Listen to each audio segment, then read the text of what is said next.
বাংলার বুকে লুকে থাকা এক প্রাচীন বিস্ময় পাহাড়পুরের সোমপুর মহাবিহার। ১২০০ বছরের পুরনো এই প্রাচীন স্থাপনাটি একসময় ছিল জ্ঞান ও ধর্মচর্চার কেন্দ্র। অথচ আজ এটি কেবল নিঃসঙ্গ ঐতিহ্য। কেমন ছিল এ বিহার? কেনই বা এটা এত গুরুত্বপূর্ণ?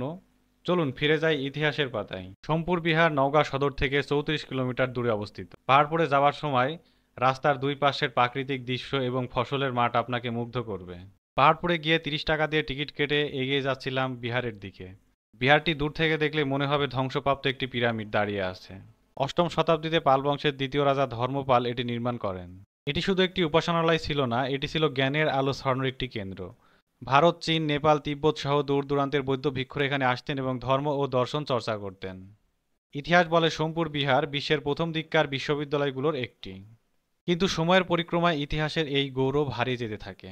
১২০০ শতকে মুসলিম শাসন আগমনের পর বিহারটি ধ্বংস হতে থাকে। পরবর্তীতে কালের আবর্তে এটি মাটির নিচে হারিয়ে যায়। ১৯ শতকে ব্রিটিশ প্রত্নতাত্ত্বিকরা এই ধ্বংসাবশেষটি খুঁজে পান এবং তারা এটি সংরক্ষণের কাজ শুরু করেন। খননের পূর্বে পাহাড়পুরের অবস্থাটা আপনারা ছবিতে দেখতে পাচ্ছেন। মহাবিহারটি মোট ৮০ একর জমির ওপর প্রতিষ্ঠিত ছিল। পাথরের তৈরি প্রাচীর, সুচারু খোদাই করা ফলক এবং মন্দিরের অবকাঠামোকে এক অনন্য স্থাপনায় পরিণত করেছিল। বিহারের চারিদিক দিয়ে ঘুরলে সেই সময়কার মাটির ফলকের শৈল্পিক নিদর্শনগুলো আপনি দেখতে পারবেন। এটি ছিল বিহারের সম্মুখভাগ এবং এই পাশ দিয়েই বিহারের ওপরের মন্দিরে প্রবেশ করত। বিহারের দেয়ালে খোদাই করা টেরাকোটার ফলকগুলো আজও সাক্ষ্য দেয় তখনকার শিল্প ও সংস্কৃতি কতটা সমৃদ্ধ ছিল। সুবিশাল চারকোনা আকৃতি এই বিহারের এটিই ছিল মূল প্রবেশদ্বার, যদিও এটি এখন আর মূল প্রবেশদ্বার হিসেবে ব্যবহৃত হয় না। বিহারের চারপাশে মোট ১৭৭টি কক্ষ ছিল এবং এইসব কক্ষে বৌদ্ধ ভিক্ষুরা ধ্যান করতেন এবং ধর্মচর্চা করতেন। ভূমিকম্প এবং বিভিন্ন ধরনের প্রাকৃতিক দুর্যোগের কারণে এই স্থাপত্যের কক্ষগুলো এখন অনেকটাই ধ্বংসপ্রাপ্ত। বিহারের পাশে একটি জাদুঘর নির্মাণ করা হয়েছে এবং এই জাদুঘরে পাল আমলের এবং সোমপুর বিহার থেকে প্রাপ্ত বিভিন্ন ঐতিহাসিক নিদর্শন সংরক্ষিত আছে। হাঁটতে হাঁটতে দেখা মিলল অনেক পুরনো কয়েকটি গাছের, যেগুলো কালের সাক্ষী হিসেবে এখনও দাঁড়িয়ে আছে। ১৯৮৫ সালে ইউনেস্কো সোমপুর বিহারকে বিশ্ব ঐতিহ্য হিসেবে ঘোষণা করে।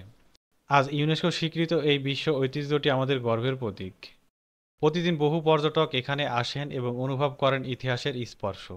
কিন্তু প্রশ্ন থেকে যায়, আমরা কি যথেষ্ট গুরুত্ব দিচ্ছি আমাদের এই ঐতিহ্যকে? সংরক্ষণের অভাবে ধীরে ধীরে হারিয়ে যাচ্ছে অনেক কিছুই। যেহেতু প্রতিদিন অনেক দেশি এবং বিদেশি পর্যটক বিহার পরিদর্শনে আসছে, তাই বিহারের ঠিক পাশেই গাছ কেটে বিভিন্ন ধরনের পশু পাখির আকৃতি দেয়া হয়েছে, যা সহজেই পর্যটকদের আকৃষ্ট করে। তাছাড়া বিভিন্ন ধরনের ফুলের সমারোহ তো আছেই।